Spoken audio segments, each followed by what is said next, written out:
Hello and welcome to this series of isolation tutorials, all about a film called Rear Window. A film that you're going to come to know and love and loathe in equal measures over the next few weeks as you study it. My name is Bridget and I'm going to be taking you through a whole range of different insights and questions that I have about Rear Window. It's one of my all-time favourite films because I'm a very old person. And I really love Rear Window because I think it's subtle and clever and funny. And I'm going to talk you through some of the fabulous things that you can write about and think about Rear Window. So let's get started. Today in tutorial 1, I'm going to just take you through the big picture of what Rear Window is all about, some of the big ideas and themes that you're going to want to write about, and just some insights into Rear Window perhaps so you can re-watch it, or even as an introduction to watching Rear Window for the first time. So as I talk, I'm going to take you through a presentation where I'm first going to talk about essay questions, because to me these are the most important thing at the end of the year. If you ever have an exam, you're going to have certain essay questions to answer, and for a SAC you're going to have essay questions. So whenever you're thinking about Rear Window, as well as thinking about the filmic techniques and the characters and all of those sorts of things, you really should be thinking about how would you write about this in an essay question. And I think that not enough students put these sorts of questions first in their mind. So that's why I'm going to start with that. Then I'm going to talk very briefly about Alfred Hitchcock himself, very, very briefly, because guess what? You don't need to know a lot about him. And then I'm going to spend most of this tutorial talking about the ideas and themes in the film itself. So over the last couple of years, these are the questions that have been on the exam. In Rear Window, Hitchcock presents a cynical view of relationships. Discuss. Lisa is the real hero of Rear Window. Do you agree? Jeff's fascination with looking at others stops him from truly looking at himself. Do you agree? And how does Hitchcock create an atmosphere of suspicion in Rear Window? So just from looking at questions, you can tell some of the big issues that you're going to be thinking about. You're going to be thinking about relationships and how they're presented. You're going to be thinking about what is a hero and what makes people heroic. You're going to be thinking about looking at others and self-examination, looking at yourself. And you're going to be thinking about film techniques and how they're created. So that was what that last question with how is all about.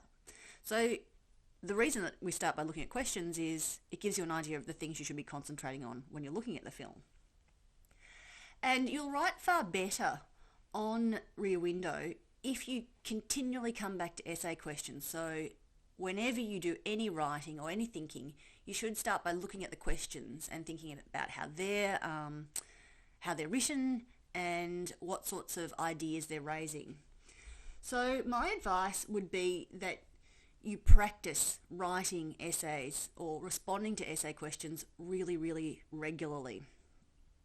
And I'm not just talking about writing an essay a week, because that seems like a lot to do, but perhaps just practicing unpacking essay questions. And on this next slide, I'm going to show you a little bit about how to unpack essay questions. I love a good table because I like a bit of order and reason. And one of the things that I really notice about good student writing is when they're responding to an essay question, they have a huge vocabulary to discuss the ideas in the essay question. So instead of just saying a cynical view of relationships and then saying a cynical view of relationships, a cynical view of relationships, a cynical view of relationships, a cynical view of relationships 75 times in each paragraph, you need to have a range of different words to describe it. So the first thing you should do with an essay question is start to brainstorm alternate ways of thinking about it with new vocabulary. So instead of saying presents, we could say shows, examines, portrays, demonstrates, illustrates or features. Instead of talking about a cynical view of relationships, we can talk about contemptuous, suspicious, skeptical, derisive, pessimistic. All of those things are really negative. But we can also argue the other side. We can talk about a hopeful, an optimistic, an idealistic, or a cheerful view of relationships, because we're asked to discuss, or do we agree? So we need to think about the other side. What do you mean by view, opinion, disposition, attitude, perspective, blah, blah, blah. And what kinds of relationships are we talking about? So already by unpacking an essay question, you can see that it opens up the possibilities of the sorts of things you should be discussing about Rear Window, and some of the different elements and the different perspectives that you could be tackling the essay question from. So the first piece of advice I have for you is look at essay questions and unpack one each week. I've got a table here for you to look at. During this week, you should have a go at unpacking this essay question. I've already put it into a table for you. Jeff's fascination. What other words would you put in instead of fascination? With looking at others, what words or phrases could you put in instead of looking at others? And I'll give you some further tips in the rest of the lecture. Stops him from. What other words or phrases could you use? And what other words or phrases could you use for truly looking at himself? So when this lecture is over, this tutorial's over, I want you to have a go at unpacking this essay question, because this will help you develop your vocabulary about Rear Window. Teachers often tell us to develop a vocabulary, and this is one of the really basic ways, because you'll realise that as you unpack more and more essay questions about Rear Window, you're using some of the same phrases again and again and again, because, for instance, looking at others and all of the phrases that come along with that is something you're going to come to know and love and loathe in equal measures. So, in terms of unpacking essay questions, you must practice this regularly. This is a fundamental essay writing technique, and every year the examiners complain and complain and complain about how students don't unpack essay questions. Do it once a week, and then you'll get a lot better at it.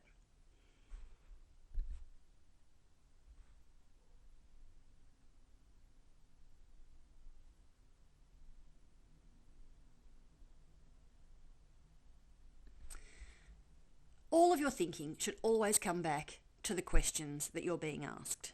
So the thinking that you do at the end of this tutorial, the thinking that you do as a result of activities that your teachers give to you, you should always be saying, how does this activity, how does my new thought translate into an essay question? Okay, enough ranting on about the essay questions. Let's actually learn a little bit about Rear Window. But before we get onto Rear Window, I want to talk very briefly about the director of Rear Window, Alfred Hitchcock. There he is. He's not the world's most attractive man, but that doesn't matter because we're not writing about how attractive he is, fortunately. These are the important things that you need to know about Alfred Hitchcock. He directed the film. This is how you spell his name. It's written up in big writing up the top. When you analyse the film, you're going to use these sorts of phrases. Hitchcock's presentation of, or Hitchcock explores, or Hitchcock does this, or Hitchcock does the other thing. That is really all you need to know about Hitchcock.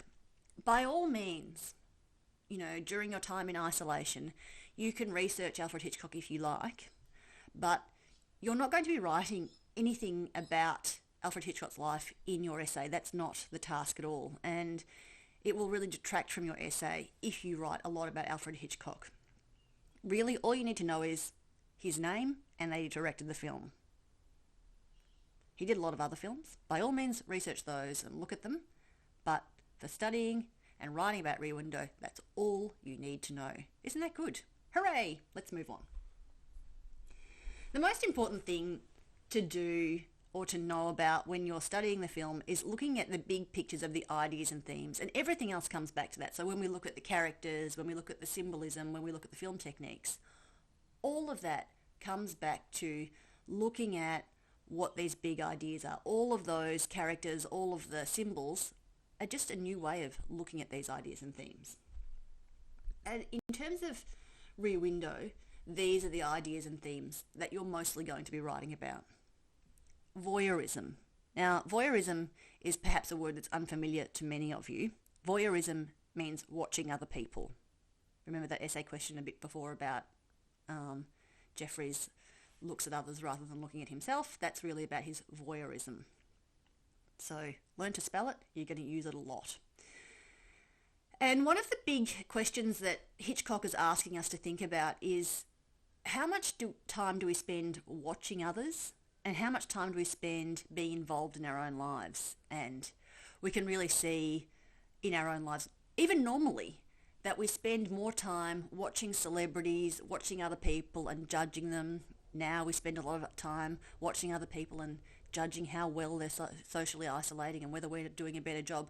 We watch and we judge rather than really focusing on our own lives or being involved in our own lives, because being involved in your own lives is hard.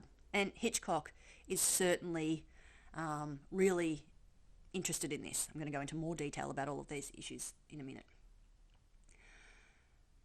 Hitchcock also shows us this idea of being free rather than being trapped, and that freedom can be itself a bit of a trap. We want to be free, but we resist true freedom. And Jeffries, the protagonist, is trapped in his room, and he really wants to keep a free life, but he also wants to have a relationship, and all of those things are really confused. So these are things that we face, and these are things that the characters in Rear Window face. Masculinity is a really big idea in this film, and it's set in the 1950s, so there are some fairly traditional views of masculinity and femininity, but be really careful here. When I talk about masculinity and femininity and what Hitchcock does, I often think that Hitchcock is challenging what we think of as traditional views of masculinity and femininity. And at the very outset, in this very first talk, I want to be clear that when I'm talking about masculine behaviour and feminine behaviour, I'm not talking about what people should or shouldn't do.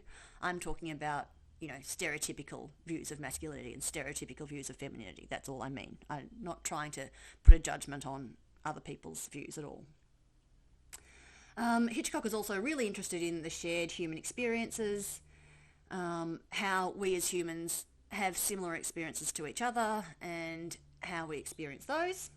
And as I've already intimated, he talks a lot about relationships and marriage, what makes a good relationship. Are good relationships more traditional, or do they break out of their moulds? It's all very subtle, and you have to do a lot of careful watching to see Hitchcock's views, but they're there. Okay, at this point I have been talking for quite some time, and this tutorial is going to go on, but I'm also aware that listening to people for a long period of time can be quite wearying. So I'm going to pause here, and then when you're ready, I'm going to take up again, going into each of those ideas and themes in more detail.